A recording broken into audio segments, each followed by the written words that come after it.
Dear viewers, নতুন একটি ভিডিওতে আপনাদের সবাইকে স্বাগতম। আজকের ভিডিওতে ভিডিও চিত্র ধারণ করা হচ্ছে হরিনাথপুর থেকে জিঞ্জিরতলা মোড় পর্যন্ত। দেখতে পাচ্ছেন খুব সুন্দর রাস্তা। এটা হচ্ছে হরিনাথপুর ভাঙা ব্রিজ বলে। সেখান থেকে রাস্তার দুপাশে ফসলের মাঠ, মাঝখান দিয়ে চলে গেছে রাস্তা। এটাই হচ্ছে ধুনট গোসাইবাড়ি বা ধুনট ভান্ডারবাড়ি, ধুনট ঢেকুরিয়া রোড। খুবই ব্যস্ত একটি সড়ক, খুবই সোজা। এইটুকু রাস্তা অনেক সুন্দর। রাস্তার দুপাশে বড় বড় গাছ রয়েছে, ছায়া সুনিবিড় একটি রাস্তা। এবং দেখতে পাচ্ছেন এখানে এই রাস্তায় সবচেয়ে বেশি চলে মোটর বাইক, ইজি বাইক, এছাড়া ট্রাক, বাস প্রভৃতি চলে। এই রুটে বাস চলে হচ্ছে গোসাইবাড়ি 10, অর্থাৎ বগুড়া থেকে গোসাইবাড়ি পর্যন্ত বাস সার্ভিস চালু রয়েছে, সেটা এই রাস্তা দিয়েই যায়। এছাড়া সবচেয়ে বেশি চলে ব্যাটারি চালিত ইজি বাইকগুলো। এছাড়া মোটরসাইকেল, সিএনজি ইত্যাদি রয়েছে।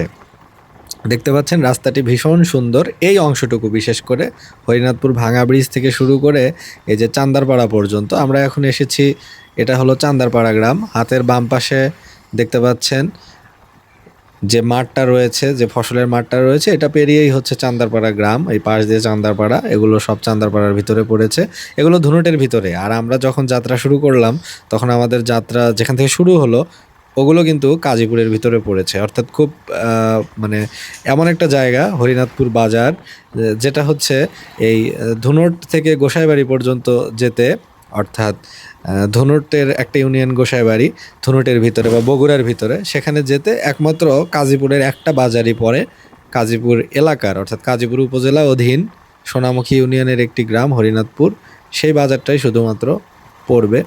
আর এখন আমরা এসেছি চান্দারপাড়াতে। এটা হলো চান্দারপাড়া বাজার, ছোট্টখাটো একটা বাজার।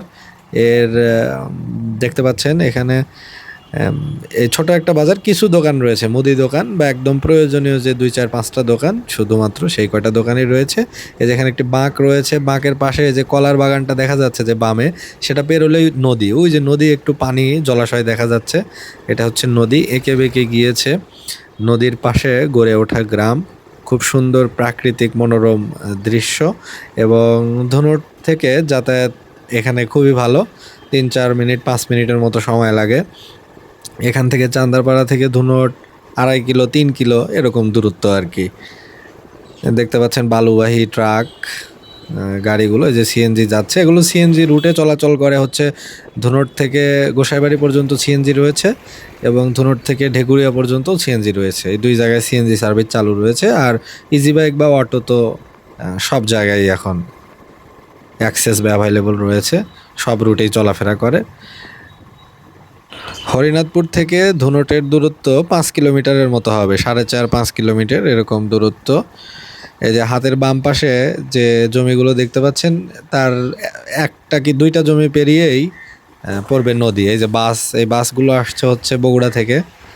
বগুড়া থেকে বাস যাত্রা শুরু করে আজিজুল হক কলেজের এলাকায়, হাড্ডিপট্টি এলাকা বলে, ওখান থেকে বাসগুলো ছাড়ে আজিজুল হক কলেজের সামনে দিয়ে, 3 মাথা হয়ে, বনানী হয়ে, শেরপুর হয়ে এগুলো চলে আসে, ধুনট হয়ে চলে যায় একদম গোসাইবাড়ি পর্যন্ত। গোসাইবাড়ি থেকে বগুড়ার দূরত্ব 50 কিলোমিটারের মতো হবে। সময় অন্তর 10 মিনিট কি 15 মিনিট পর পর এই বাসগুলো ছেড়ে যায় আর কি।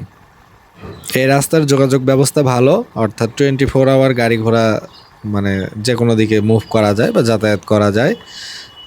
এবং ধুনট হচ্ছে বগুড়ার একদম সীমান্তবর্তী একটি উপজেলা, অর্থাৎ ধুনটের ওই পার আর বগুড়ার অংশ নেই, রয়েছে সিরাজগঞ্জের অংশ। আর এক পাশে রয়েছে নদী। ধুনটের শেষ সীমানায় অবস্থিত যমুনা নদী। যমুনা নদীর ওপারই হচ্ছে জামালপুর জেলা বা ময়মনসিংহ বিভাগ। আর এই পাশে ধুনটের সাথে সংযোগ রয়েছে কাজীপুর উপজেলার, অর্থাৎ সিরাজগঞ্জের শুরু। তো বলা যায় ধুনটটা হচ্ছে সীমান্তবর্তী একটি উপজেলা, যেটি যমুনা নদীর একদম কর্নারে অবস্থিত। আমরা এখন চলে এসেছি, এটা হলো চর ধনুট ব্রিজ, নিচ দিয়ে চলে গেছে নদী। এবং এর বামে, এই ব্রিজটি পার হলে এর বামে যে এলাকাটা, এটা হলো জিঞ্জিরতলা গ্রাম বলে। এই যেখানে বাম পাশে এখানে যে গাছপালাগুলো দেখতে পাচ্ছেন, এখান দিয়ে একটা রাস্তা নেমে গেছে, এটাও জিঞ্জিরতলা গিয়েছে। আর হাতের ডানে যেটা রয়েছে, হাতের ডানে যে জমিগুলো রয়েছে এগুলো পার হয়ে যে পাড়াটা পড়বে ওটাকে বলা হয় ধুনট পাড়া বা ধুনট সদর পাড়া বলা হয়। আমরা একদম ধুনট বাজারের কাছাকাছি চলে এসেছি। এখান থেকে ধুনট বাজার 700-800 মিটারের মতো দূরে, 1 কিলোরও একটু কম আছে হয়তো। আমাদের গন্তব্যস্থল আজকে ভিডিও চিত্র ধারণ করা হলো এই যে সামনে জিঞ্জিরতলা মোড় পড়বে, অর্থাৎ এখান থেকে যে রাস্তাটা বাম দিকে চলে গেছে এটা চলে গেছে জিঞ্জিরতলা গ্রামে এবং সরকারপাড়া নদীর পার পর্যন্ত চলে গেছে। এই পর্যন্ত ভিডিও চিত্রই আজকের ভিডিওতে ধারণ করা হলো। ধন্যবাদ সবাইকে, সাথেই থাকুন, পরবর্তী ভিডিও দেখার আমন্ত্রণ রইল।